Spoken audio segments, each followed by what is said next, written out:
Bismillahirrahmanirrahim. Assalamualaikum warahmatullahi wabarakatuh. Waalaikumsalam warahmatullahi wabarakatuh. Kurang kompak. Bagi yang menjawab salam saya dengan semangat, semuanya saya doakan masuk surga. Amin. Yang gak jawab salam dengan semangat, masuk angin. Assalamualaikum warahmatullahi wabarakatuh.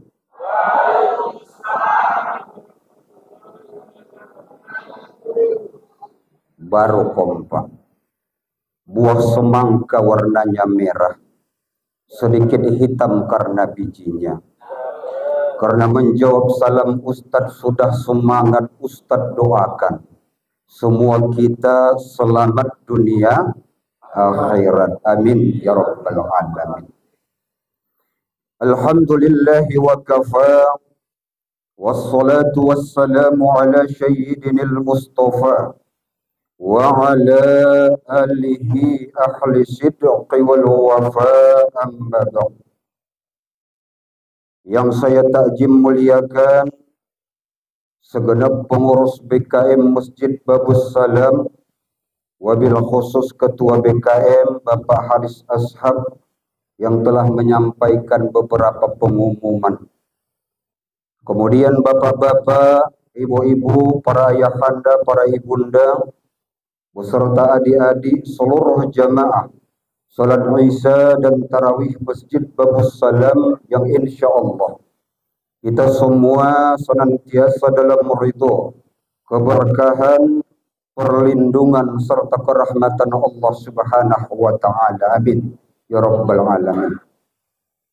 Kembali kita bersyukur kehadiran Allah Subhanahu wa taala yang mana kiranya pada malam yang kelima ini Allah masih berikan keringanan langkah kepada kita untuk hadir dan berkumpul di Babus Salam ini dalam rangka melanjutkan pelaksanaan solat tarawih di malam yang kelima yang insya Allah mudah-mudahan setiap langkah kaki kita hadir ke masjid ini sebagai wasilah Allah gugurkan dosa-dosa kita.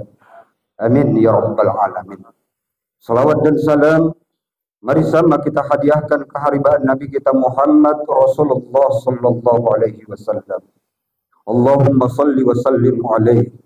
Mudah-mudahan kiranya kita termasuk umat-umatnya yang kelak tatkala di yaumul qiyamah akan memperoleh limpahan syafaat darinya. Amin Allahumma amin. Ibu-ibu masih semangat, Bu? Masih. Belum seperempat daripada bulan Ramadan yang kita lalui. Tapi seperti yang dikatakan Pak Ketua tadi, sabnya sudah mulai maju. Tapi nggak apa-apa Pak Asad. Yang penting kita jangan pantang mundur. Kalau Ketua BKM juga mundur, kacau yang lain ya Pak ya. Nah. Alhamdulillah. Bapak-bapak, ibu-ibu, jamaah yang dirahmati Allah Subhanahu wa taala. Pada malam hari yang kelima ini yang insya Allah akan saya sampaikan mungkin tidak berkaitan dengan Ramadan. Karena 4 malam tausiah mungkin ustadz-ustadz yang terdahulu telah membahas tentang Ramadan. Nah, jadi pada malam hari ini yang insya Allah akan saya sampaikan tentang perintah Allah yang mana Allah katakan aniskurli wali walidaika, bersyukurlah kepadaku kata Allah dan berbaktilah kepada kedua orang tua.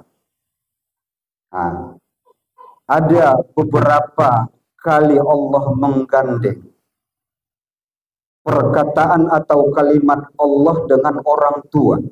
Salah satunya dapat kita jumpai di dalam surah Luqman ayat ke-14.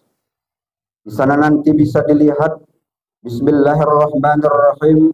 Wa wassaynal insana biwalidayhi hamalat ummuhu wahnan ala wahnin wa fisaluhu fi 'amaini anishkur li wa liwalidayka wa ilaikal masir. Nah, jadi tingkatan orang tua di dalam pandangan Allah itu sangat mulia. Maka kita sebagai anak, Allah perintahkan berbakti kepada orang tua, yakni birrul walidain. Bapak Ibu jamaah yang dirahmati Allah Subhanahu wa taala. Perintah berbakti kepada orang tua ini bukan hanya ketika orang tua kita masih hidup. Bukan hanya ketika orang tua masih hidup. Walaupun orang tua kita sudah tiada, Allah perintahkan untuk berbakti. Kalau ayah kita masih hidup, Bu, kalau ibu kita masih hidup, Pak, maka kita berkewajiban berbakti kepada mereka, menyenangkan hati mereka di masa tua mereka. Kalau anak-anak kami yang kecil-kecil ini yang masih remaja, kewajibannya untuk berbakti kepada orang tua, yakni bagaimana agar hati orang tua senang dan bahagia memiliki putra dan putri seperti kita.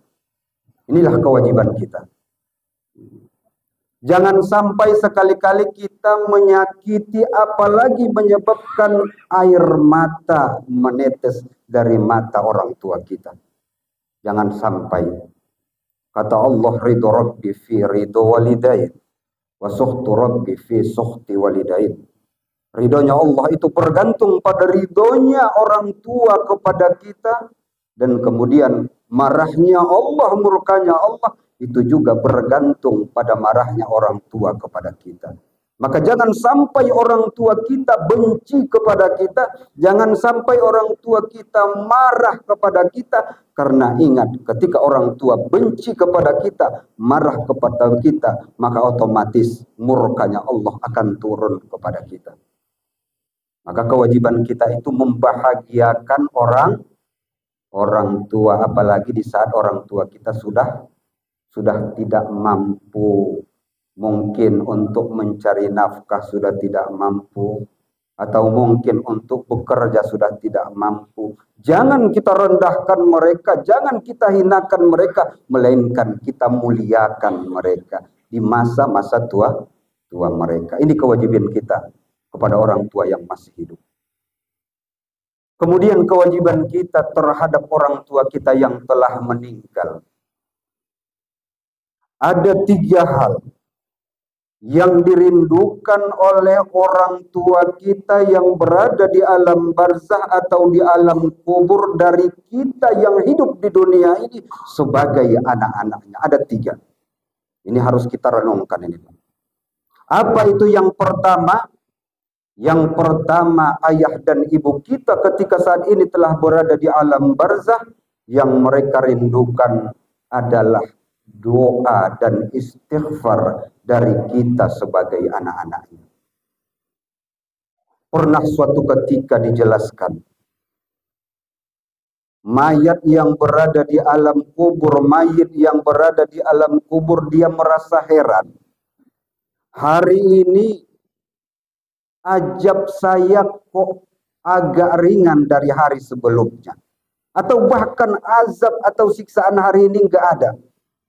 Kemudian mayit tadi bertanya kepada para malaikat, yakni Munkar dan Nakir. Wahai para malaikat, saya merasa agak aneh hari ini. Kok kenapa azab kubur saya hari ini begitu ringan atau bahkan sama sekali tidak ada? Kemudian malaikat menjawab, wahai mayit, bagaimana saya bisa mengazabmu, menghukummu, menyiksamu, sementara saat ini saya melihat anak-anakmu yang berada di dunia memohon dan berdoa serta beristighfar untukmu. Ini Bapak Ibu jamaah yang dirahmati Allah. Istighfar kita yang kita niatkan kepada ayah dan ibu kita yang telah tiada, itu bisa meringankan atau bahkan menghilangkan siksa kubur ayah dan ibu kita. Apalagi kita doa. Makanya ada doa khusus di dalam Al-Quran yang langsung ditulis Allah, Rabbighfirli wali walidayya. Ini yang langsung dibikin Allah di dalam Al-Quran. Maka bulan Ramadan ini adalah bulan maghfirahnya Allah. Salah satu yang kita mohonkan kepada Allah apa? Yaitu doa keampunan kita dan ayah serta ibu kita, baik yang masih hidup maupun yang telah meninggal.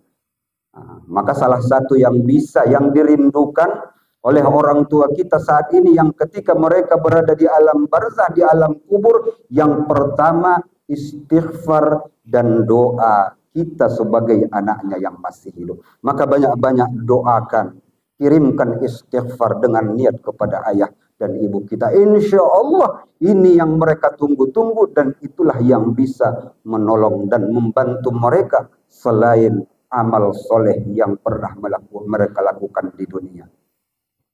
Kemudian yang kedua, apalagi yang dirindukan oleh mayit? Mayit itu merindukan infak dan sodakoh yang diniatkan oleh anaknya kepada orang tuanya. Jadi bulan Ramadan, ini bulan Ramadan, bulan yang semua kebaikan apapun dilipat gandakan oleh Allah pahalanya. Maka salah satu yang harus kita lakukan, banyak-banyak bersodakoh dan berimpak di bulan Ramadan ini. Rasul mengatakan begini, barang siapa yang memberikan hidangan berbuka puasa bagi orang yang berpuasa, maka Allah akan berikan pahala seperti orang yang berpuasa dengan tidak mengurangi sedikit pun pahala orang yang berpuasa. Kemudian sahabat bertanya, ya Rasulullah, bagaimana yang dimaksud dengan hidangan berbuka puasa itu? Apakah hidangan itu harus mewah? Apakah hidangan itu harus mahal atau seperti apa? Maka Rasul katakan begini, coba kita ingat Pak ya. Rasul katakan, dari harta yang engkau miliki, walau satu biji kurma yang engkau hidangkan untuk bukaan orang yang berbuka puasa, maka itu sudah termasuk hidangan berbuka puasa. Makanya Bu, banyak-banyak bersodakoh di bulan Ramadan, terutama untuk bukaan berbuka puasa. Karena pahalanya sangat luar biasa. Kalau 5 gelas air minum yang kita sedekahkan setiap hari, maka kita setiap hari sudah mendapatkan fadilah pahala sama seperti berpuasa 5 hari, tambah kita 1 jadi 6. Nah, jadi kalau setiap hari kita 5 aqua cup, 5 kalikan 6 kali 30. Begitulah banyaknya pahala yang kita dapatkan. Maka banyak-banyak bersodakoh. Kemudian infak. Di bulan Ramadan ini ketika kita mempunyai rezeki, maka berinfaklah. Bukan hanya kita niatkan untuk diri kita, tapi terkhusus kepada ayah dan ibu kita. Karena salah satu yang mereka tunggu dan rindukan dari kita sebagai anaknya adalah infak yang kita niatkan kepada mereka. Karena infak ini adalah pahala jariyah. Pahala jariyah. Kalau ada rezeki kita di bulan Ramadan ini, ya kalau ada lagi membangun masjid, musola, atau madrasah, infakkan dan niatkan untuk ayah dan ibu kita. Insya Allah sampai, karena ini Rasul yang mengatakan. Niatkan untuk orang tua. Kemudian apalagi yang ketiga yang dirindukan oleh orang tua kita yang saat ini berada di alam barzah. Yang mereka rindukan adalah meneruskan kebaikan-kebaikan yang pernah mereka lakukan selama atau ketika mereka masih hidup. Maka mereka merasa sedih. Merasa sedih Pak, karena ada sesuatu yang terputus untuk mereka, yaitu karena kita tidak melanjutkan kebaikan-kebaikan yang mereka pernah lakukan ketika masih hidup. Contohnya begini, kalau dulunya ayah dan mak kita rajin bersilaturahmi, jadi kita harus contoh itu, kita lanjutkan kegiatan silaturahmi mereka. Mungkin lewat wirid, mungkin lewat arisan, mungkin lewat pengajian, mungkin lewat hal-hal lain yang sifatnya kebaikan, lanjutkan. Jangan putus.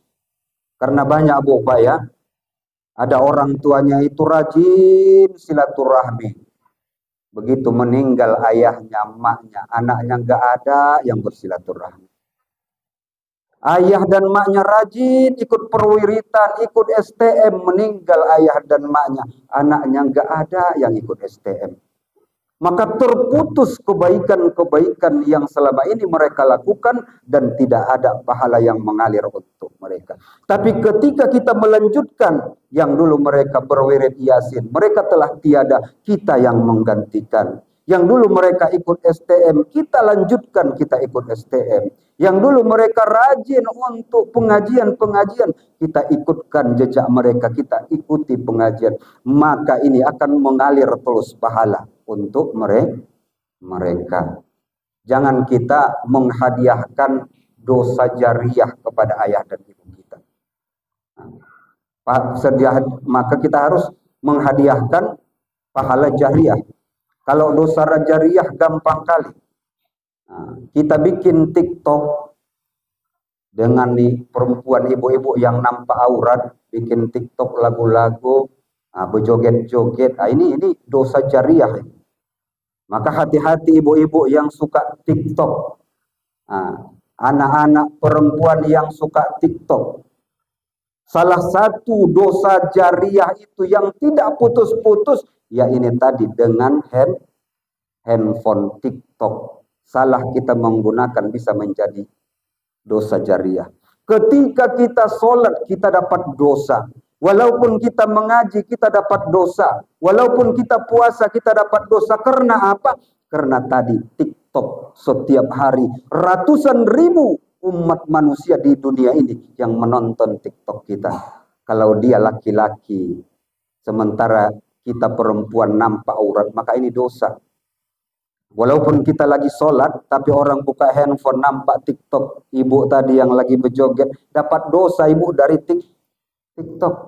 Walaupun mengaji, walaupun pergi wirid, tetap dapat dosa dari TikTok itu. Itulah yang disebut dengan dosa jariah. Dosa yang terus menerus tidak berakhir. Bisa jadi satu hari 1000 dosa yang kita dapatkan. Dari apa? Dari TikTok yang menampakkan aurat, ghibah, dan lain sebagainya. Karena banyak kali orang Pak, mengadunya bukan mengadu kepada Allah, tapi mengadunya kepada medsos. Ya Allah, ya Tuhanku, hidupku ini kok susah kali lah. Apakah sudah seperti ini takdirku dapat suami yang kurang memberikan belanja, taunya marah aja.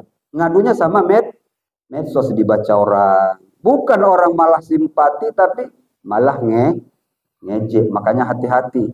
Jangan mengadu pada status. Status di handphone. Banyak orang sekarang ini. Di Facebook. Banyak kali sekarang. Tapi tanpa kita sadari, sebenarnya ini adalah dosa jariah. Yang ketika setiap orang membaca, maka akan mendapatkan dosa kepada kita. Maka berikanlah hal-hal yang baik, nasihat-nasihat, ilmu-ilmu yang bermanfaat. Maka ketika orang membaca dan melihatnya, kita mendapatkan pahala. Jangan sampai kita memposting sesuatu yang bisa mendatangkan dosa jariah kepada kita. Mungkin sekedar ini yang dapat saya sampaikan, lebih dan kurang saya mohon maaf. Kepada Allah Subhanahu wa taala saya mohon ampun. Usikum wa nafsi bitaqwallah. Wassalamualaikum warahmatullahi wabarakatuh.